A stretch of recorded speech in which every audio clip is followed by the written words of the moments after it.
Some secrets must be uncovered, while others reveal themselves over time.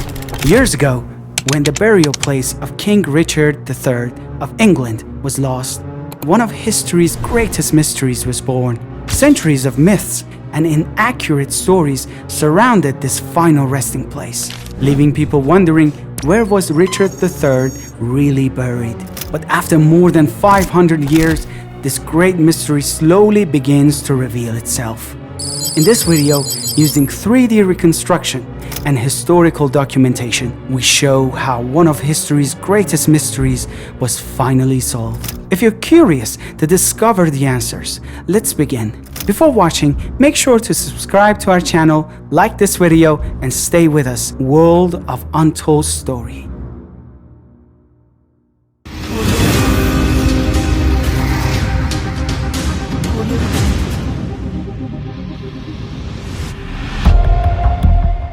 During the Battle of Bosworth, Richard III was killed, and his rival, Henry VIII, ascended to the English throne.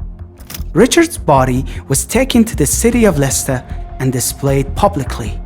According to historical accounts, Richard III was buried beneath Greyfriars Church, where a memorial was later erected over his grave.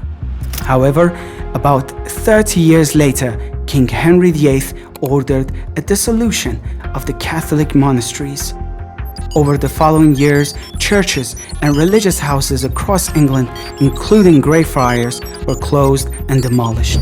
The land was eventually purchased by Leicester's mayor, who built a large mansion on the site. Although Richard's original memorial had been destroyed, the mayor knew exactly where the king had been buried.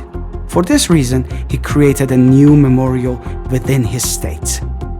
In 1611, however, the story took a dramatic turn.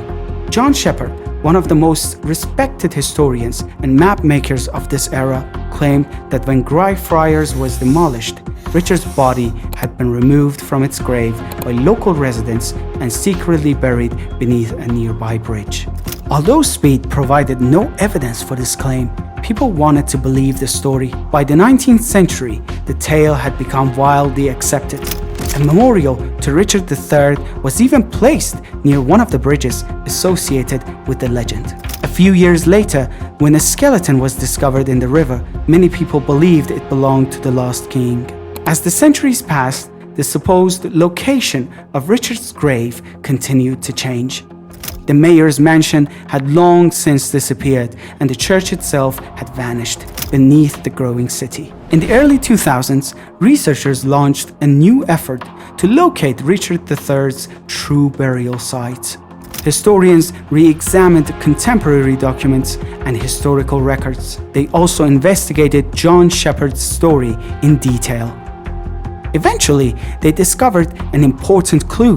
In 1611, John Speed had traveled to Leicester to locate Richard's grave and create a map of the city. During his search, however, he had made a critical mistake. By carefully studying his maps, researchers realized that Speed had confused Greyfriars Church with a different religious building. In other words, he had been searching in the wrong place. Had he gone to the correct location, he would likely have found evidence of the mayor's mansion and the memorial that marked Richard's burial site. Instead, failing to locate the grave, he appears to have drawn inspiration from a local legend involving a nun whose body had supposedly been thrown into the river after her death. From this, the story of Richard being buried beneath the bridge may have emerged.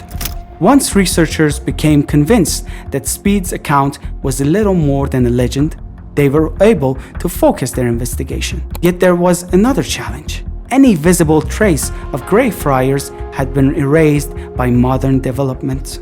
An 18th century map from 1741 showed the location of Mayor's estate surrounded by gardens. When researchers compared this map with modern city plans, they discovered that roads and buildings now occupied this area.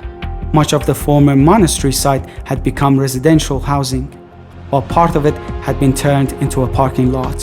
Then, in 2005, Philippa Langley, who was leading the search, visited the parking lot. As she stood there, she noticed a simple parking space marking printed on the ground.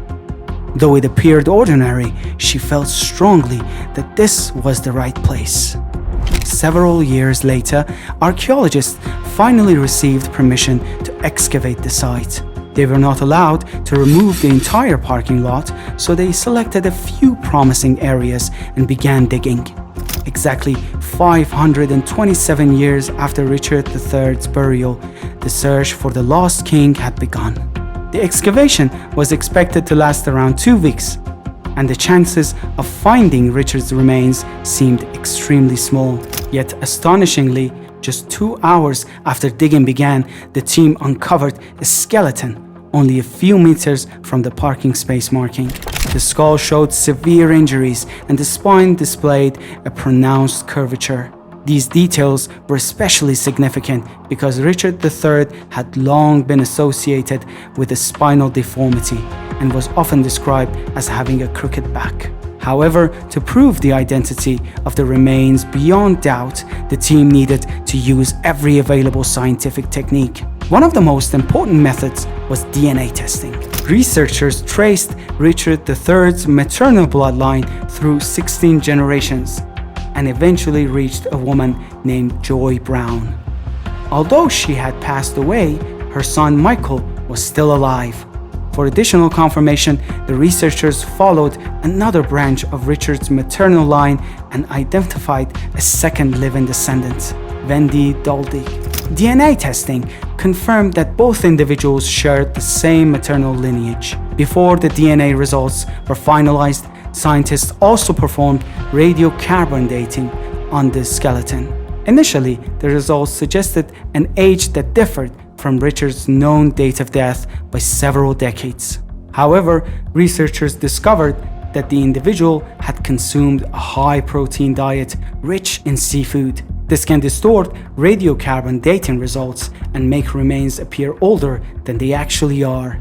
After correcting for this effect, the revised analysis placed the date of death precisely within the period when Richard III died. Finally, the DNA evidence confirmed what the researchers had hoped. The skeleton belonged to Richard III. And so, after centuries of myths, speculation, and mistaken beliefs, one of history's greatest mysteries was finally solved.